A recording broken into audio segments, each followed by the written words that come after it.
ہاں جی، اگلا سوال ہے جی، 28 نومبر 2021 کو یوٹیوب پر اپلوڈ ہونے والی ایک ویڈیو میں آپ کے ممدوح مولانا طارق جمیل صاحب کو واضح طور پر نوجوان لڑکیوں کو فلائنگ کسز کرتے دیکھا جا سکتا ہے۔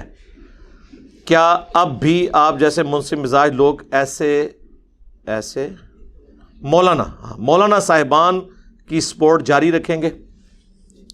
سب سے پہلے تو کیٹاگوریکلی سن لیں کہ یہ جو کچھ حرکت ہوئی ہے میں اس کو بالکل سپورٹ نہیں کروں گا۔ میں سپورٹ کروں گا؟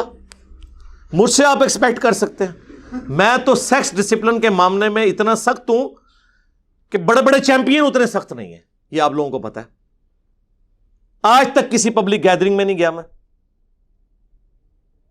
اسی طریقے سے کبھی کسی عورت سے فون پہ بات نہیں کی ہے۔ میں نے تو شروع سے یہ بات کی ہے کہ یہ 3 چیزیں کسی بھی اسپیکر کے لیے فتنہ ہے، یعنی وہ پنجابی والا نہیں، عربی والا، آزمائش۔ نمبر 1 دولت، نمبر 2 شہرت، نمبر 3 عورت۔ اور ویسے یہ میں نے عورت کو عزت دینے کے لیے تیسرے نمبر پہ رکھا ہے، ورنہ پہلے نمبر پہ عورت ہی ہے۔ ہاں جی، سورہ آل عمران میں اللہ تعالیٰ نے فرمایا زُيِّنَ لِلنَّاسِ حُبُّ الشَّهَوَاتِ مِنَ النِّسَاءِ، مزین کر دی گئی ہیں انسانوں کے لیے پرکشش چیزیں، ان کی محبت شہوات کی پہلے نمبر پر عورتیں، اس کے بعد پھر بیٹے اور سونے اور چاندی کے جواہرات اور اچھی سواریاں، وہ ساری چیزیں بعد میں، پہلے نمبر پہ۔ فرائیڈ تو آپ کو اب آ کے کہہ رہے ہیں نا کہ سب سے امپورٹنٹ جذبہ جو ہے وہ سیکس ہے، اسلام تو بہت پہلے کہہ رہا ہے۔ میں اکثر کہتا ہوں کہ مجھے اسلام میں توحید کے بعد سب سے زیادہ پسندیدہ چیز جو ہے نا وہ اسلام کا سیکس ڈسپلن ہے۔ توحید جیسی تو چیز ہی کوئی نہیں ہے نا، دنیا کے ہر جھوٹے خدا سے آپ کو آزاد کر دیتی ہے، کسی کی آپ پرواہ نہیں کرتے، آپ ٹروتھ لور بنتے ہیں، سچائی کے لیے کھڑے ہوتے ہیں، یہ توحید کی برکت ہے۔ اور سیکس ڈسپلن چونکہ یہ جذبہ اتنا امپورٹنٹ ہے تو آپ دیکھ لیں سورہ النور میں آیا کہ مؤمن مردوں سے کہو، پہلے مردوں کو حکم ہوا ہے کہ اپنی نگاہیں نیچی رکھو، پھر کہا گیا مومنہ عورتوں سے کہو کہ وہ بھی اپنی نگاہیں نیچی رکھیں، پھر یہاں تک سورہ النور میں آیا کہ عورت کی زیور کی چھنکار بھی باہر نہ سنائی دے۔ آج مولوی یہ جھگڑ رہے ہیں جی چہرے کا پردہ ہے یا نہیں، وہ جی زیور زینت سے مراد زیور ہے، اچھا جی، یہ شادی کے لیے جب عورت کو پسند کرنے جاتے ہیں تو اس کا زیور دیکھ رہے ہوتے ہیں، شکل و صورت دیکھتے ہیں، کہانی کرا رہے ہیں آپ کو نہیں پتا۔ پھر بخاری اور مسلم دونوں میں حدیث ہے عورتوں سے میل ملاپ سے بچو۔ کسی نے پوچھا دیور، آپ نے فرمایا دیور تو موت ہے، یعنی دیور اور بھابھی کا بھی پردہ ہے تو باقی تو شاہی کوئی نہیں۔ ایٹ لیسٹ اگر کمبائنڈ فیملی سسٹم ہے تو نگاہوں کا تو ہے کہ جھکا کے بات کی جائے۔ جامعہ ترمذی میں حدیث ہے جہاں 2 غیر محرم مرد و عورت ہیں، تیسرا شیطان ان کے اندر ہوتا ہے۔ صحیح مسلم میں حدیث ہے کہ نبی علیہ السلام فرماتے ہیں کہ مجھے میرے رب نے حکم دیا ہے اچانک پڑ جانے والی نگاہ کے بارے میں کہ میں فوراً اسے اٹھا لوں۔ وہ جو اکثر آپ کو سننے کو ملتا ہے جی پہلی نگاہ معاف ہے۔ پہلی نگاہ معاف کا مطلب ہے کہ پہلی دفعہ جب پتہ چل جائے، اگر کسی کو بغیر نگاہ کے بھی پتہ چل گیا کہ غیر محرم عورت سامنے آ گئی ہے، پھر یہ نہیں ہے کہ پہلے ڈالے گا اور پھر ایسے ہٹائے گا، یا ایک نگاہ میں گھر تک چھوڑ کے آئے گا جس نے سا روکیا ہوتا ہے، نہ، یہ ایک محاورتاً بات ہے۔ بخاری اور مسلم دونوں میں حدیث ہے میں اپنے بعد تم مردوں کے لیے سب سے بڑی آزمائش عورتیں چھوڑ کے جا رہا ہوں۔ تو جہاں پہ سیکس ڈسپلن اتنا سخت ہو، المعجم الکبیر طبرانی کے اندر حدیث موجود ہے، سلسلہ احادیث صحیحہ کے اندر شیخ البانی نے نقل کیا ہے کہ نبی صلی اللہ علیہ وآلہ وسلم نے ارشاد فرمایا کہ کسی شخص کا کسی غیر محرم کو ہاتھ لگانا، کسی مرد کا، اس سے بہتر ہے کہ اس کے سر میں لوہے کی کیل ٹھونک دی جائے، یعنی اس کا جو اس کو تکلیف ہے اس سے زیادہ عذاب اسے ہونے والا ہے آخرت میں۔ یہاں لوگ کہتے ہیں جی مصافحہ کر لو جی، خیر ہے جی، فلاں چیز ہے جی، وہ تو او جی پردہ تو دل کا ہے، تو ٹھیک ہے میرے بھائی، پھر کپڑے بھی اتار دو اگر دل کا ہی پردہ ہے۔ دل کی تو کوئی چیز بھی نہیں مانی جاتی، دنیاوی قانون میں بھی آپ کے دل کی بات تو نہیں ہے، فتویٰ تو ظاہر پہ لگتا ہے. دل کو آپ اپنے پاس رکھیں، جوڈیشری میں دل کی باتیں نہیں چلتی ہیں. اور جب کیٹاگوریکلی ان چیزوں سے منع کر دیا گیا، پھر تو کوئی گنجائش ہی نہیں بنتی کہ کوئی اس طرح کی حرکتیں کرے. لہٰذا مولانا طارق جمیل صاحب حفظہ اللہ تعالیٰ نے جو کچھ کیا، یہ اس سے بہت بڑی مس ہینڈلنگ ہوئی ہے.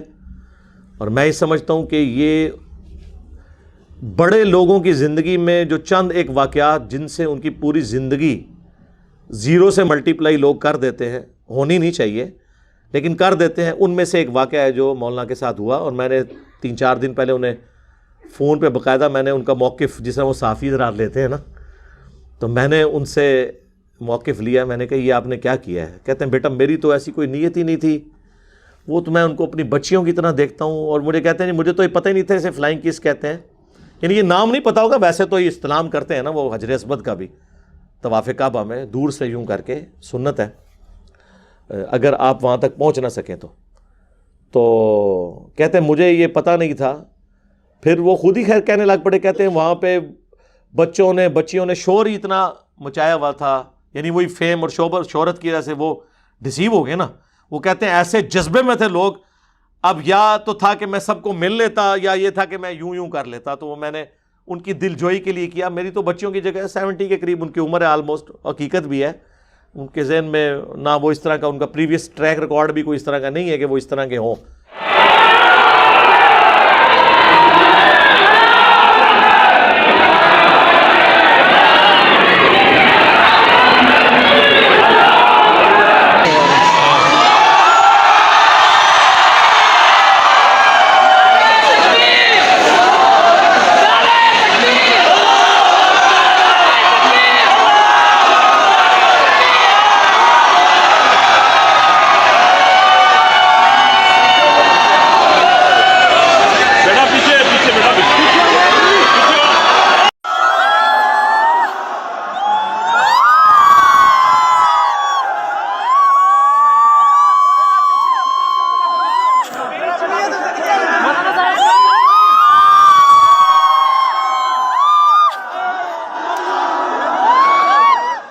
لیکن میں نے کہا جی آپ یہ مجھے بتائیں، اب آپ کو پتہ چل گیا کہ فلائنگ کسے کہتے ہیں؟ تو کہتے ہیں ہاں مجھے پتہ چل گیا. میں نے کہا آپ کو پتہ نہیں چلا، لگ پتہ گیا. کہتے ہیں ہاں ایسا ہی ہے. اب میری توبہ کہ اب میں اس طرح کا کام کروں. یعنی توبہ سے مراد انہوں نے یہ نہیں کہا کہ میں نے کوئی گناہ کیا تھا، وہ یہ کہہ رہے تھے مس ہینڈلنگ ہے کہ نیکسٹ ٹائم میں ایسا نہیں کروں گا. تو میں پاکستانی عوام سے بھی کہتا ہوں، چند علماء بھی بہت غصے میں ہیں ان کے خلاف، کچھ اینکرز بھی میدان عمل میں اترے ہیں، ان سے بھی ریکویسٹ کروں گا کہ ان کی یہ کلیریفیکیشن آپ قبول کر لیں. ویسے میں نے تو انہیں ریکویسٹ کی تھی کہ آپ آن ایئر آ کے معذرت کریں. ان کا یہ کام میں نے نہیں کرنا، پھر وہ ایک چین شروع ہو جاتی ہے، پھر کوئی ویڈیو بنا دے گا، ایک معاملہ ہے. بہرحال انہوں نے کہا جی میری طرف سے یہ میسیج ہے وہ آپ عوام کو بتا سکتے ہیں. تو میں نے ضروری سمجھا کہ آپ تک یہ بات کنوے کروں کہ انہوں نے کہا نیکسٹ ٹائم مجھ سے یہ مس ہینڈلنگ نہیں ہوگی. تو اس طرح کی مس ہینڈلنگ ہو جاتی ہیں جب آپ دولت، شہرت، عورت اس کے معاملے میں سینسٹیو نہیں ہوں گے. اس لیے آپ دیکھیں ہم نے اس پلیٹ فارم کے اوپر کوئی چندہ بک نہیں رکھی، بالکل کوئی مسجد نہیں بنائی، کوئی مدرسہ نہیں بنایا، کوئی فرقہ لانچ نہیں کیا. اپنی جیب سے کھلاتے ہیں سینکڑوں لوگوں کو، اللہ کا شکر ہے. لہٰذا دولت کا تو کوئی سوال ہی نہیں پیدا ہوتا. اتنے بڑے بڑے لوگ آگے تعارف کرا دیں، میں کہ یار ہوئے گا میرے تو بڑے ہیں. یعنی میں یہ جوک کے طور پہ کہہ رہا ہوں. نہ دنیاوی تعلیم میں، نہ سٹیٹس میں، نہ آپ سمجھ لیں فیم کے اندر. مجھے کیوں آگے بتاتے ہو یار؟ مجھے کوئی فرق نہیں پڑتا. ہاں میں پی آر تب رکھوں نا جب مجھے ہو کہ اچھا یہ بندہ اتنا امیر ہے تو کل کو مجھے ضرورت پڑی تو پیسہ لوں گا. تو میرے دماغ میں تو کہیں نہیں ہے، میں تو خود کھلانا ہوتا ہے لوگوں کو. لہٰذا ہمیں کوئی کسی کے ساتھ پرسنل ریلیشن میں نے رکھا ہی نہیں ہوا. ویسے میری عادت میں بھی نہیں ہے، اور اس دعوت کے بعد تو ویسے ہی میں محتاط ہو گیا. دوسرے نمبر پہ شہرت. آپ دیکھ لیں میں کبھی کسی انٹرنیشنل ٹور پہ نہیں گیا. آپ کیا سمجھتے ہیں کہ ان کو جتنے ٹور ایک سال میں ملتے ہیں مجھے ایک ہفتے میں ملتے ہیں؟ لوگ کہتے ہیں. میں کہتا ہوں نہیں میرے بھائی، آپ پیسے خرچ کریں، وہاں پہ ایک بڑی اسکرین لیں، اس پہ ویڈیو دکھائیں. ہماری اتنی ہائی کوالٹی کی ویڈیوز ریکارڈ ہو رہی ہیں، آپ وہاں بیٹھ کے دیکھیں. کیوں پیسہ آپ کا بھی لگواؤں، خود بھی ذلیل ہوں، آپ کو بھی ذلیل کرواؤں. یہ جتنے اسپیکرز وہاں پہ جاتے ہیں نا، آپ ذرا آڈیٹوریم میں دیکھیں کتنے بندے بیٹھے ہوتے ہیں اور ان کے لاکھوں ڈالر یہ خرچ کروا دیتے ہیں، اور جا کے باتیں وہی کر رہے ہوتے ہیں چاہے کہانیاں ہیں یا غلط نظریات ہیں یا اچھے نظریات ہیں جو ادھر بیان کر رہے ہیں، ادھر جا کے انہوں نے کیا کر لینا ہے؟ اور کسی کو ہاتھ لگانے سے کوئی جنتی تو نہیں ہو جائے گا، کیا فرق پڑتا ہے؟ دیکھنا ہے اسکرین اور بڑی کر لیں، میں جتنا ہوں اس سے بھی بڑا نظر آ جاؤں گا وہاں پہ، نکلنا تو کچھ نہیں اس میں سے۔ ان کاموں میں نا لوگوں کو آپ مصیبت کے اندر ڈالیں۔ تو میں یہ شہرت والا فتنہ، عورت والا تو آپ کو پتا ہے کہ ہم نے تو کوئی نہ عورتوں کا واٹس ایپ گروپ بنایا ہوا ہے، نہ کوئی کسی کا کوئی لینا دینا ہے، نہ اکیڈمی میں اجازت ہے کسی عورت کو آنے کی، نہ کبھی میں فون کے اوپر کسی سے بات کرتا ہوں، ضرورت ہی نہیں ہے۔ یہی وہ چیزیں ہیں جن کے ذریعے شیطان داخل ہوتا ہے۔ یہ الحمدللہ میری زندگی کا نچوڑ ہے، چونکہ میں ساری جماعتوں کے ساتھ رہا ہوں، بڑے بڑے علماء کے ساتھ جنہوں نے دین کا کام کیا ہے۔ میں نے دیکھا کہیں نہ کہیں آ کے کوئی ٹھوکر کھا گیا، میں نام نہیں لیتا، میرے علم میں تو ابھی تک کوئی بندہ ایسا نہیں ہے جتنے بڑے ہیں کہ کہیں نہ کہیں وہ پھنسا نہ ہو۔ میں اگر نام لوں گا تو پھر آپ پوچھیں گے ہاں جی دسو دی اندر دی گل کیڑی ہے، تو مجھے سب کچھ فرسٹ ہینڈ نالج ہے۔ جو اس وقت زندہ ہیں یا ماضی قریب میں جو فوت ہوئے ہیں ان کی بھی مجھے فرسٹ ہینڈ باتیں پتہ ہیں، لیکن میں بتا کے ٹھیک ہے اللہ ان کی غلطیوں کو معاف کرے۔ جو بھی ان تین چیزوں میں پڑا ہے نا، دولت میں یعنی چندہ بٹورنا شروع کیا، اس کا لیونگ سٹینڈرڈ دیکھیں گے کہاں سے کہاں چلا جائے گا۔ شہرت میں پڑا تو وہ پھر اس طرح کے چکروں میں پڑ جائے گا کہ وہ اپنی فیم کی خاطر پھر وہ کمپرومائز بھی کرنا شروع کر دے گا، حکمرانوں کے گھروں کے چکر بھی لگانا شروع کر دے گا، حکمرانوں کے حق میں ناجائز ان کی حمایت بھی کرنا شروع کر دے گا، پارٹی بن جائے گا۔ اور عورت والے معاملے میں تو آلموسٹ زیادہ تر علماء گھیرے ہوئے ہیں، اور آئے دن آپ کو ان کی شادیوں کی خبریں آتی ہیں کہ پہلے وہ سٹوڈنٹس ہوتی ہیں ان کی، پھر وہ آپ کی بیویوں کی استانیاں بن جاتی ہیں، اور علیحدہ سے مدرسے کھل جاتے ہیں، جتنے مدرسے اتنی فرینچائزیز۔ اس لیے میرا اپنا موقف ہے کہ آج کے دور میں جس نے دین کا کام کرنا ہے نا میرے بھائی، میں تو ویسے ایک شادی کے حق میں بھی نہ ہوتا اگر قرآن کا حکم نہ ہوتا، تو زیادہ سے زیادہ اگر کرنی ہے نا تو پونی شادی کر لیں، یعنی ایک شادی اس کے زور کو، دوسری تیسری کا تو آپ سوچ، پھر وہ دین کا کام دوسرا کوئی ہے نا تو آپ اپنے مشن سے دوسری شادی کریں، ٹھیک ہے جی۔ یہ دو فیملی پلس آپ کا مشن، اس کو آپ پیرلل میں چلانا بہت مشکل کام ہے۔ ہاں کہانیاں سنانی ہے تو آپ جو مرضی کرتے رہیں، اس کا تو کوئی نہیں، لیکن اگر واقعی جینون دین کا کام کرنا ہے نا میرے بھائی، یہ بہت مشکل کام ہے۔ اس میں پھر آپ کو اس طرح کی آزمائشیں آتی ہیں، کوئی فرق نہیں پڑتا۔ ہمیں بھی لوگ کہہ رہے ہوتے ہیں جناب آپ ٹی وی چینلز پہ ہیں، تو آپ کیا سمجھ ٹی وی چینل والے مجھ سے رابطہ نہیں کرتے رمضان نشریات کے لیے؟ یہاں تک بھی ریڈی ہیں جی آپ کو کیلے بٹھائیں گے اگر آپ کو مولویوں سے چیڑ ہے۔ میں نے کہا یار یہ مقصد نہیں ہے نا، مقصد یہ ہے کہ آپ سارے چینلز کی ملا کے جتنی ویورشپ ہے نا، اتنی ہماری آلموسٹ ہر ویڈیو کی ویورشپ اس سے زیادہ ہوتی ہے آفیشیل چینل کی۔ جا کے یوٹیوب پہ انالیسس کر لیں آپ۔ باقی ٹی وی چینلز کون دیکھتا ہے؟ کون اسپیشلی بیٹھتا ہے جی میں نے اتنے سے اتنے بجے تک فلاں پروگرام دیکھنا ہے؟ لوگوں کے پاس ٹائم ہی نہیں ہے۔ یہ چینلز کے پروگرام بھی لوگ یوٹیوب پہ دیکھتے ہیں اپنی مرضی کے مطابق، کہ میں تو رات کو 11 بجے فارغ ہوں تو میں نے اس وقت 9 والی خبریں سننی ہیں، یا 8 سے 9 کا پروگرام میں نے اس وقت دیکھنا ہے، یا میں فجر کے بعد دیکھوں گا۔ میں خود بھی جو ظاہر ہے میں بھی اس معاشرے کا حصہ ہوں، میرے پاس اپ ڈیٹ نالج ہوتا ہے، میں سارے ٹاک شوز تمام چینلز کے کریٹیکل ایشوز کے اوپر سارے اینکرز کو دیکھتا ہوں، سنتا ہوں، مجھے پتہ ہے کہ وہ سب کدھر لوگوں کے پاس ٹائم ہے، تو ٹی وی چینل کی بھی کوئی ضرورت نہیں ہے۔ اب زیادہ آپ لوگوں کا تھا کہ جی وہ لائیو کوسچن آنسر سیشن شروع کریں، وہ ہم نے بلال بھائی اور شاہد بھائی کے ساتھ شروع کر دی ہے، یہ بھی آپ کی خواہش پوری کر دی ہے، ٹھیک ہے، جس کو کوئی تسلی تھی نا تو وہ بھی کر دی ہے، لیکن باتیں تو وہی ہونی ہیں، سوالات تو وہی ہونے ہیں، ٹھیک ہے۔ اس میں بعض اوقات کوئی بہت آکورڈ سوال بھی آ جاتا ہے، اور لائیو سیشن کا پھر یہ ہوتا ہے کہ اس وقت میرے لیے ویل لیفٹ کرنا بھی مشکل ہو جاتا ہے، جو چیزیں میں عام گفتگو میں چھوڑ جاتا ہوں، اس اعتبار سے کہ ہر بندے کا اتنا کیلیپر نہیں کہ ان چیزوں کو وہ سمجھ سکے، اس اعتبار سے کہ وہ کوئی بیسک نیڈ بھی نہیں ہوتی، لیکن اس میں میں وہ بھی اس کو بھی طریقے سے ایڈریس کر رہا ہوں، تو وہ خواہش بھی آپ لوگوں کی پوری کر دی ہے۔ تو اس لیے کوئی ضرورت نہیں ہے، یہاں پہ لوگ آتے ہیں الحمدللہ دعوت کے لیے، محبت کرتے ہیں اللہ اور اس کے محبوب صلی اللہ علیہ وآلہ وسلم کے لیے، تو ہم انہیں بھی کہتے ہیں کہ میرے بھائی آپ صرف یہاں آنے پہ اکتفا نہ کریں، بلکہ آپ جہاں پہ رہ رہے ہیں وہاں پہ دین کا کام بھی آپ شروع کریں۔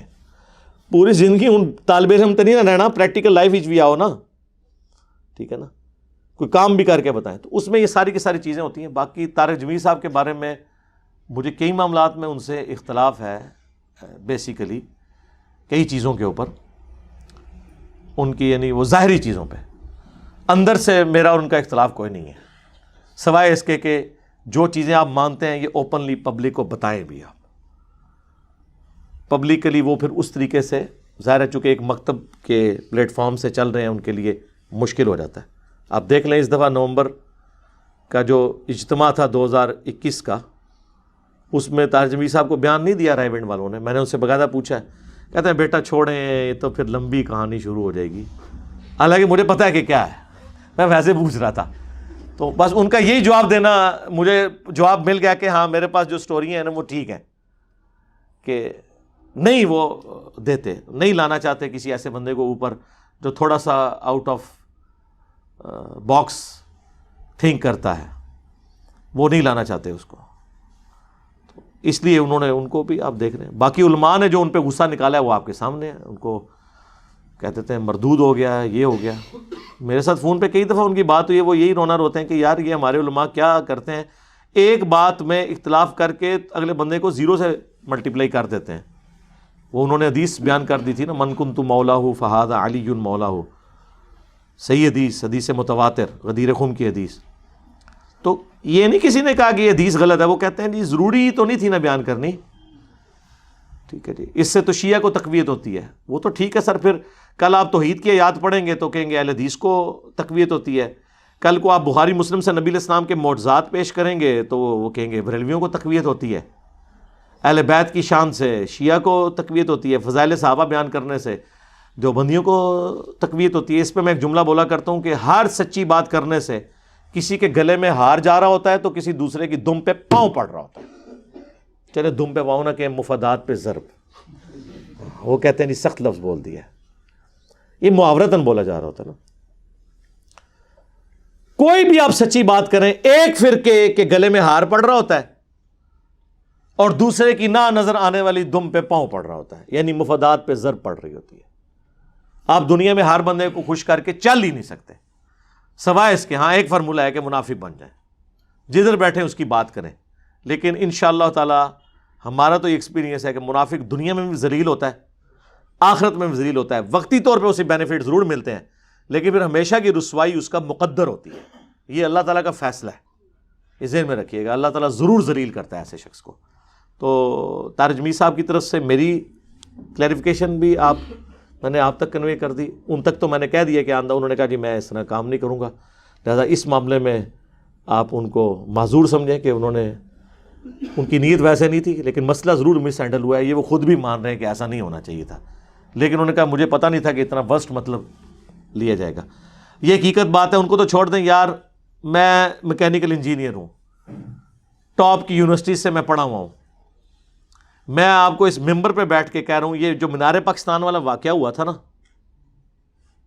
یہ کچھ عرصہ پہلے، وہ جو ایک لڑکی نے ڈرامہ بازی کی تھی ٹک ٹاکر نے، میں نے اس دفعہ زندگی میں پہلی دفعہ یہ فلائنگ کیس کا نام سنا تھا، آپ حیران ہوں گے، حالانکہ میرے بچوں کو پتا ہوگا اس عمر میں، ہاں یہ پتا تھا یہ جو ایسی حرکت کرتے وہ بس وہ ہمیں پتا تھا اجر اسود میں کی ہے، لیکن یہ والا کام جو اس کے لیے یہ لفظ استعمال کیا جاتا ہے یہ کرتے ہیں لوگ، واللہ مجھے بھی نہیں تھا پتا، 44 سال تو میری عمر ہو گئی ہے، تو طارق جمیل صاحب کو معاف کر دو۔ صلو علی محمد وآل محمد، اللہم صلی علی محمد وعلی آل محمد۔